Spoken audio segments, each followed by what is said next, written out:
તો hello guys, તમારું સ્વાગત છે મારા વ્લોગમાં. અને તમે જોઈ શકો છો કે આપણે અહીંયા કેળ, આજે આપણે ચિપ્સ બનાવવાના છીએ કાચા કેળની. આપણા ઘરે જ ઊભી છે કેળ, એનો આપણે બનાવવાના છે ગાઈસ. તો બન્યા રહો મારા વ્લોગમાં. આમાંથી કાચા કેળ કાપીને લઈ જાય ગાઈસ, હાલમાં તો 2-3 ટ્રાય માટે, પછી આપણે વધારે બનાવીશું ગાઈસ. બન્યા રહો મારા વ્લોગમાં.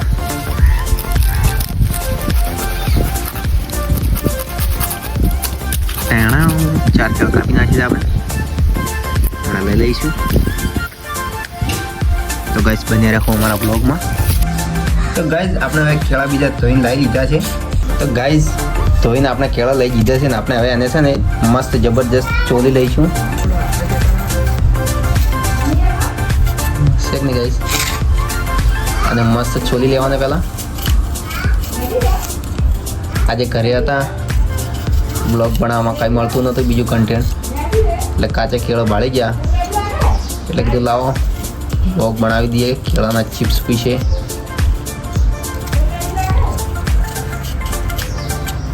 તો ગાઈસ આપણે કેળા બીજા ધોઈને લઈને સોલીને તૈયાર કરી દીધા છે ને આની હવે બનાવી દઈશું ચિપ્સ. તો ગાઈસ મળી જાય હવે ચિપ્સ બનાવીને. તો ગાઈસ આને પતળી મસ્ત ચિપ્સ બનાવી દઈશું.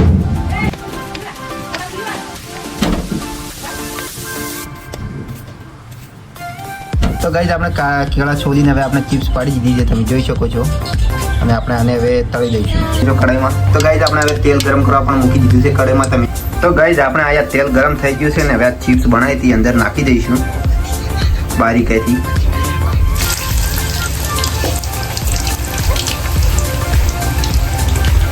તમે જોઈ શકો છો કે આપણે તેલ ગરમ હતું એમાં નાખી દીધી છે ચિપ્સ. તેનો કલર પકડે ત્યાં સુધી આપણે એને ફ્રાય કરી દઈશું. અને અહીંયા એક વાટકીમાં પાણીમાં થોડુંક હળદર અને મીઠું મિક્સ કરી દીધું છે, તે પણ થોડું અંદર એડ કરતા રહીશું.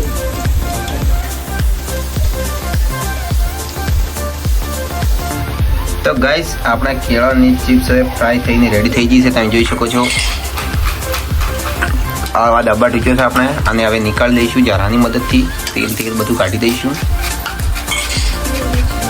અને આપણે આમાં લઈ લઈશું.